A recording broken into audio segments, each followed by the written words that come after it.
کسی فیملی کا بیٹا باہر جائے پڑھ کے آئے یا کسی باہر کے ملک میں اچھا سفر کر کے آئے یا کوئی اچیومنٹ کر کے آئے یا کوئی اسپریچول فیلنگز لے کے روحانی احساسات لے کے کہیں سے آئے باہر کا سفر کر کے آئے تو فیملی ماں باپ اور بہن بھائی سارے مل کے بیٹھ کے اس کی روداد اس کا حال احوال لیتے سنتے ہیں یا نہیں. ہمارا جو کلچر ہے فیملیز کا ویسٹرن کلچر میں یہ چیزیں ختم ہو گئیں. وہاں فیملی نہیں رہی ہے. سوسائٹیز جس طرح ویسٹرنائز ہو رہی ہیں اور سیکولرائز ہو رہی ہیں اور میٹیریلائز ہو رہی ہیں اور ڈی اسپریچولائز ہو رہی ہیں رفتہ رفتہ. ایک عرصے کے بعد معلوم نہیں کس کس ملک میں یہ اسٹرکچر بچیں گے اور کس ملک میں نہیں بچیں گے. ہم تو اس جدید دور میں نئے زمانے میں اسلام کی پرانی روحانی قدروں کو زندہ رکھنے اور زندہ کرنے کی جنگ لڑ رہے ہیں.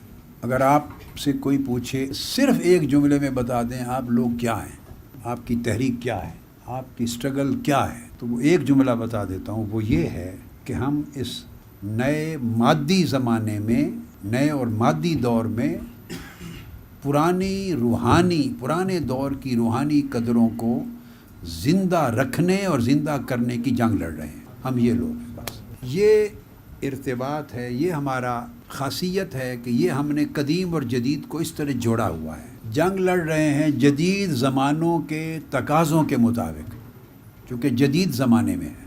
تقاضے, ٹیکنالوجی, برتن, ظرف اور طور طریقے ماڈرن یوز کرتے ہیں جو اس زمانے کی ریکوائرمنٹس ہیں, اور زندہ کرتے ہیں ان صدیوں کی روحانی قدروں کو جو بیت گئی ہیں, جو گزر گئی ہیں, جو اب کتابوں میں رہ گئی ہیں, جو اب کتابوں کے اوراق میں اندر کتابوں کے رہ گئی ہیں اور وہ زمین پر نہیں رہیں.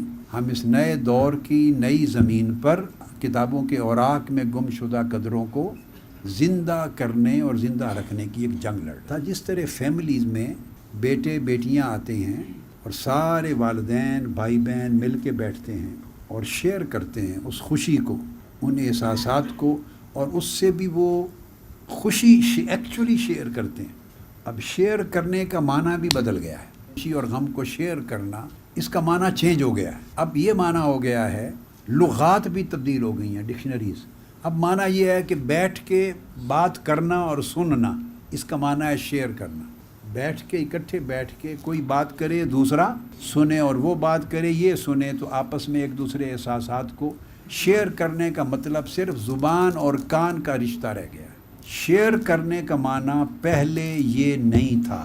میں تو غلطی تو کہہ نہیں سکتا نا, اللہ کا امر ہے, مگر یوں کہہ لیں کہ اتفاق ہے یا حادثہ ہے. وہ میں اگلے زمانوں کے معنی والا ایک آدمی اس زمانوں کے معنی کی دنیا میں پیدا ہو گیا. شیئر کرنے کا مطلب یہ ہے کہ جب آپس میں احساسات شیئر کریں تو دوسرا اتنا خوش ہو جتنا کہ وہ خود خوش ہو رہا ہے. اگر دلوں میں خوشی شیئر نہ ہو تو یہ شیئرنگ نہیں ہے. پھر ایک موریلٹی ہے, ایک رکھ رکھاؤ ہے. کیا وہ رکھ رکھاؤ بھی نہیں رہ گیا. ایک رکھ رکھاؤ ہے, بیٹھ لیا, ایک رسم ہے, رسموں رہے دنیا. اور شیئرنگ کا مطلب یہ ہے کہ وہ کیفیات اور احساسات بھی شیئر ہوں. یہی نقطہ سمجھانا چاہتا ہوں آپ کے اندر. میں یہ چاہتا ہوں کہ یہ صدیوں پرانی دنیا کی جو قدریں تھیں وہ دنیا جاگ پڑے. صدیاں تو بیٹے بیت گئی ہیں, بہت زیادہ صدیاں تو 14-15-100 سال گزر گئے. مگر میں آپ کو اپنے من کی بات بتاتا ہوں. میں بھی بیٹے 24 گھنٹے گزارتا ہوں. صبح اٹھتا ہوں, رات کو بیڈ پہ جاتا ہوں تھوڑی دیر کے لیے, پھر اٹھتا ہوں, معمولات ہوتے ہیں, مگر دن بھر رات دن میں ان زمانوں میں رہتا ہوں. یہ میں آپ کو ہمہ وقت کی کیفیت بتاتا ہوں کہ جنید بغدادی کے زمانہ میں رہتا ہوں, میں بایزید بستامی کے زمانے میں رہتا ہوں, ہر روز ہر رات سری سقطی کے زمانے میں رہتا ہوں, ذوالنون مصری کے زمانے میں رہتا ہوں, حضور غوث پاک کے زمانے میں رہتا ہوں, امام غزالی کے زمانے میں رہتا ہوں, امام اعظم ابو حنیفہ کے زمانے میں رہتا ہوں, سفیان ثوری کے زمانے میں رہتا ہوں, امام حسن بصری. یعنی اپنی فیلنگز بتاتا ہوں کہ میں ایکچولی اسی زمانے میں رہتا ہوں. اس وجہ سے میرے سامنے قدریں وہی ہیں جو میں پڑھتا ہوں, جو دیکھتا ہوں, جو میں اپنے من میں فیل کرتا ہوں, وہی قدریں.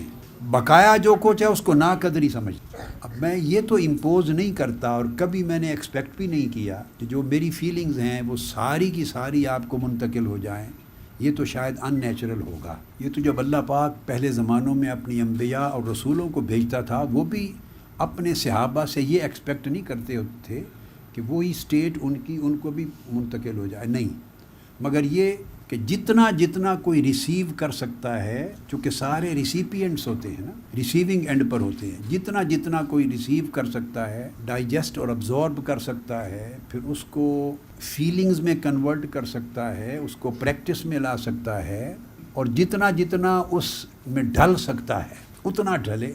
کوئی اتنا ڈھل جائے، کوئی اتنا ڈھل جائے، کوئی اتنا، جتنا چاہے مگر کچھ نہ کچھ ڈھلے. ایک تو یہ فیلنگز اس طرح کی آپ کی ہونی چاہیے کہ آپ کو فیلنگ ہو کہ ہم منہاج القرآن ایک فیملی ہے. اب اس کو یوں لیں جیسے ایک بھولا ہوا سبق ہے، پھر یاد دلا رہا ہوں. ایک فیملی ہے، ہر دوسرے شخص کا کنسرن ہر بندہ سمجھے کہ میرا کنسرن، دوسرے کے غم میرا غم ہے، دوسرے کی خوشی میری خوشی ہے. کیفیات اور احساسات بھی شیئر ہوں.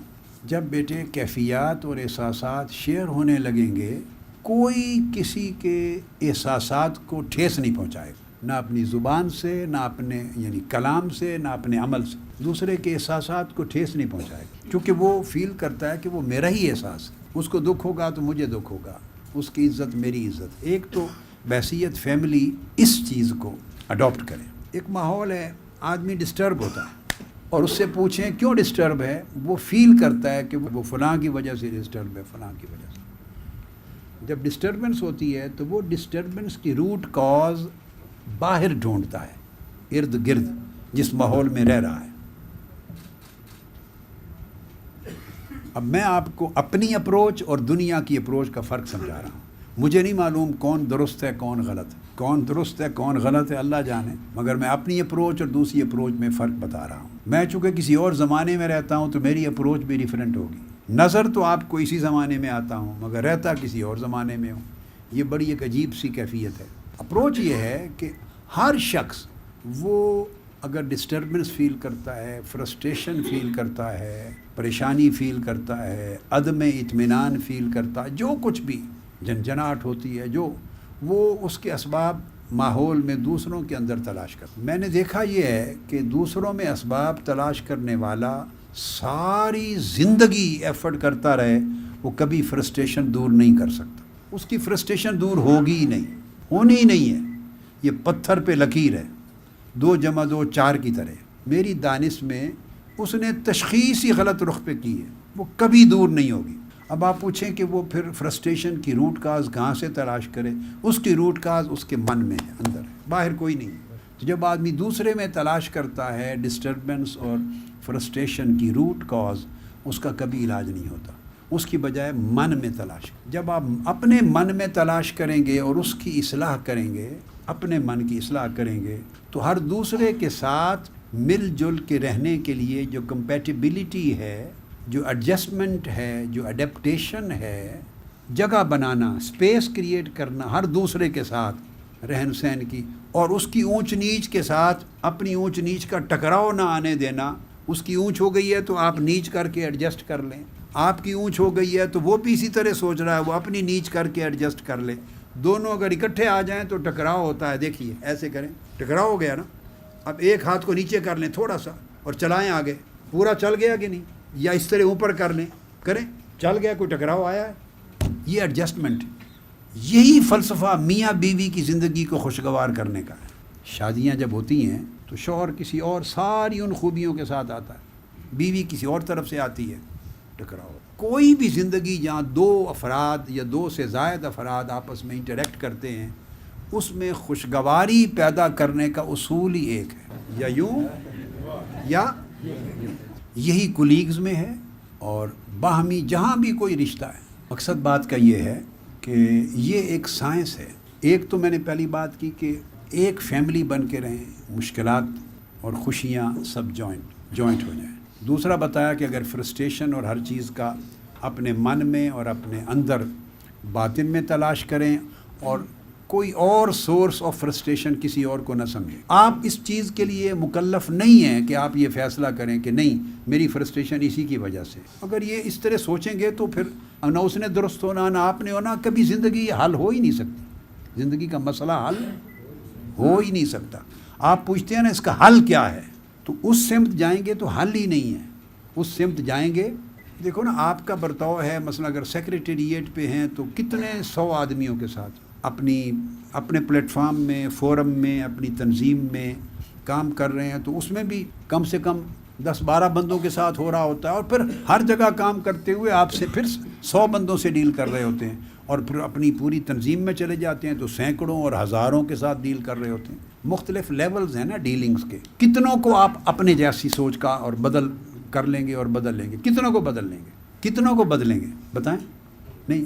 تو آسان نہیں ہے کہ ایک ہی بدل جائے. یہ جو آپ 100 سے یا 50 سے یا 10 لوگوں سے بدلنے کی توقع کر رہے ہیں, 10 گنا زیادہ محنت اور مشقت اٹھا رہے ہیں, تو اس سے بہتر نہیں کہ محنت کر لیں, ایک ہی شخص بدل جائے. جب ایک بدل جائے تو 10 سارے کے سارے اسے بدلے ہوئے نظر آئیں گے. وہ بدلیں یا نہ بدلیں, مگر اس کو بدلے ہوئے آپ کو سکون ملنا شروع ہو جائے گا. بات ختم ہو گئی, جائیں دوسرے کا میٹر, وہ بدلا ہے یا نہیں بدلا آپ نے کیا لینا.